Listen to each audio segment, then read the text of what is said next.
Hi guys, welcome back to my channel Shivayi class world. ఈరోజు మన video వచ్చేసి ఇప్పటి వరకు మీరు నాది ఆకుపూజ చూసుంటారు, నెక్స్ట్ అంగరంగ వైభవంగా పడిపూజ చూసుంటారు, కానీ ఎక్కడ భిక్ష పూజ ఎలా చేస్తారన్నది మీకు తెలియదు. అందుకని ఈరోజు ఈ వీడియోలో అయితే భిక్ష పూజ మేము ఎలా చేసాము, ఇది మా మాయాలు చేశారు, ఆ వీడియో అంతా నేను క్యాప్చర్ చేసి మీకైతే చూపిస్తున్నానండి. ఫస్ట్ అయితే 3 సెక్షన్స్ పెట్టాము, కాల్ కడగడానికి 3 సెక్షన్స్ పెట్టాము. చూసారా, బేగా అయిపోద్దని. ఆ రోజు సండే అవడం వల్ల మనకైతే స్వాములు అందరూ వచ్చారు. కొంచెం లేట్ అయిపోయింది, ఎందుకంటే సండే కాబట్టి కనకమహాలక్ష్మి అమ్మవారి టెంపుల్కి అయితే వెళ్ళారంట. అందుకని కొంచెం లేట్ అయింది. మనం ఏం చేస్తాం, మరి ఏం చేయలేం కదా. అంతలోకి ఇంట్లో గారెలు అయితే వేసామండి. గారెలు ఒకటే ప్రసాదం వేసాము, రిమైనింగ్ అన్నీ మనం అయితే క్యాంటీన్కి ఇచ్చామండి. మొత్తం మనకు ఆ రోజు 2 కర్రీస్, ఒక ఫ్రై, బిర్యానీ, పులిహార, రైసు, సాంబార్ ఇవన్నీ వచ్చాయి. ఎంత కాస్ట్కి 130 రూపీస్ అయితే ఒక ప్లేట్కి అయితే వచ్చిందండి. గారెలు అయితే ఇంట్లో వేసాము, అట్ ద సేమ్ టైం పరమాన్నం కూడా ఇంట్లో వండేసాం. చూసారు కదా, విగ్రహాన్ని కూడా నీట్గా ఇంట్లోనే పూజకి అన్నీ ప్రిపేర్ చేసుకున్నాం. ఒక్కొక్క స్వాములు అయితే వస్తున్నారండి. అంతలోకే మనమైతే అన్ని ప్రిపరేషన్స్ అయిపోయి మా స్వామి అయితే డెకరేషన్ చేశారండి అయ్యప్పకి. పడి వెలిగించకూడదంటండి మధ్యాహ్నం అయితే, అందుకని పడే ఏమీ వెలిగించలేదు. స్వామి కోలి భిక్షలు అయితే పెడుతున్నారు. స్వాములందరూ వస్తున్నారు కాబట్టి తర్వాత భజన కార్యక్రమం కూడా ఉంటుంది. అంటే కొన్ని పాటలు పాడుకుంటున్నారు, వాళ్ళకి వచ్చిన పాటలన్నీ.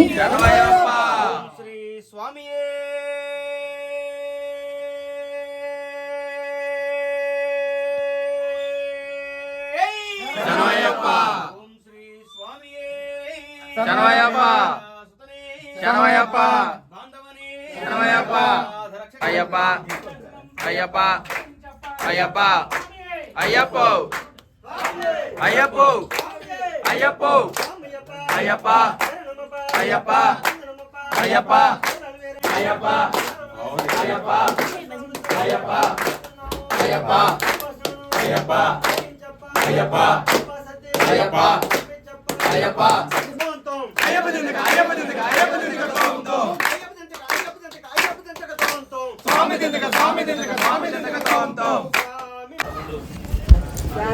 పూజ అంతా కంప్లీట్ అయిపోయిందండి. అయిపోగానే మనమైతే భిక్ష కూడా స్టార్ట్ చేసేసాము. మనం ఏమేమైతే స్వాములకి తెప్పించి ఇంట్లో చేసాము అవన్నీ ప్లేట్లో అయితే పెట్టేశాము. ఎందుకంటే ఇంక్లూడింగ్ సాల్ట్, పెరుగు కూడా పెట్టేయాలంట. కొంచెమైనా స్వాములు అయితే అస్సలు తెల్లలేకపోతున్నారండి. ఎందుకంటే ప్రతి మధ్యాహ్నం భోజనాల వల్ల చాలా చిరాకు పడిపోతున్నారు. బట్ ఏం చేస్తారు, స్వాములు పిలిచిన తర్వాత అయితే తప్పదు కదా. మనమైతే మన పీఠం దగ్గర స్వాములు అయితే మొత్తం 30 మంది ఉన్నారు. 30 మంది వచ్చారండి ఆ రోజు సండే అవ్వడం వల్ల. మేము ఏమేమి ఐటమ్స్ పెట్టాము అంటే బిర్యానీ, పులిహార, పన్నీర్ కర్రీ, బీన్స్ కర్రీ, గారి, బూరి, నెక్స్ట్ ఏమిచ్చి సాంబారు, వైట్ రైస్, పెరుగు అండ్ సాల్ట్ ఇవన్నీ అయితే పెట్టేసాము. స్వాములకి అందరికీ టేస్ట్ కూడా బాగా నచ్చాయంట. బట్ మనం ఏం చేసినా దేవుడికి, మీరు భిక్ష పెట్టినా, సర్ది పెట్టినా, ఏది పెట్టినా పెట్టకపోయినా మనం మనస్ఫూర్తిగా దేవుడికి దండం పెట్టుకొని ఎటువంటి పక్క వాళ్ళ మీద ఆడకుండా ఉంటే మనకి అంతా బాగానే జరుగుతుందండి. నేను చెప్పింది వినండి. మనం అయ్యో వాళ్ళు పెట్టారే భిక్ష, వీళ్ళు సర్ది పెట్టారే, మనం పెట్టలేకపోతున్నామే, మనం కూడా పెట్టేద్దాము ఎలాగైనా అప్పు చేసి అనుకోకండి. ఎందుకంటే మనకి ఎంత ఉందో మన స్తోమత బట్టే చేసుకోండి ఏ పూజ అయినా.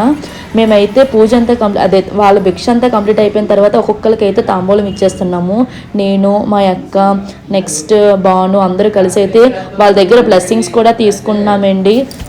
అందరూ హ్యాపీగా తినేసి తాంబూలం తీసుకొని అయితే వెళ్ళిపోయారండి. ఆ రోజు మేము తాంబూలానికి అట్టుపండు, దాంతోపాటు కమలాకాయ కూడా ఇచ్చేసాము.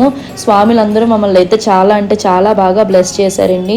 నేను చెప్పినట్టు మీకున్న దాంట్లోనే చేసుకోండి. ఎందుకంటే ఇయర్ అంతా బాగుందనుకో, దేవుడు మొక్కుకొని నెక్స్ట్ ఇయర్ చేసుకుంటాం స్వామి, ఈ ఇయర్ నాకైతే అవ్వలేదు అని మొత్తం అలా చేసుకోండి. కానీ అప్పు చేసి మాత్రం ఏ పని చేయకండి. వాళ్ళు పెట్టారు అంటే వాళ్ళకి స్తోమత ఉండొచ్చు, మీకు లేకపోవచ్చు, మీరైతే లైట్ తీసుకోండి. స్వాములందరూ వెళ్ళిపోయిన తర్వాత మన స్వాములకి అయితే మేమైతే వడ్డించేసామండి. మన స్వాములు కూడా తినేసిన తర్వాత ఒక పక్కన పిల్లలకు కూడా లేట్ అయిపోయింది కదా, అందుకని పిల్లలకు కూడా మనమైతే లంచ్ అదే భిక్ష అయితే పెట్టేశామండి. అందరికీ వందనాలు అత్తయ్యాలు, పక్క ఆంటీ వాళ్ళు అందరినీ పిలిచామండి. మా మాయస్వామి అయితే అందరినీ పిలిచి నీట్గా భోజనాలు కూడా పెట్టేశారు. వాళ్ళకున్న దాంట్లో అయితే పెట్టారండి. ఇక్కడతో మన వీడియో అయితే ఎండ్ అయిపోతుంది.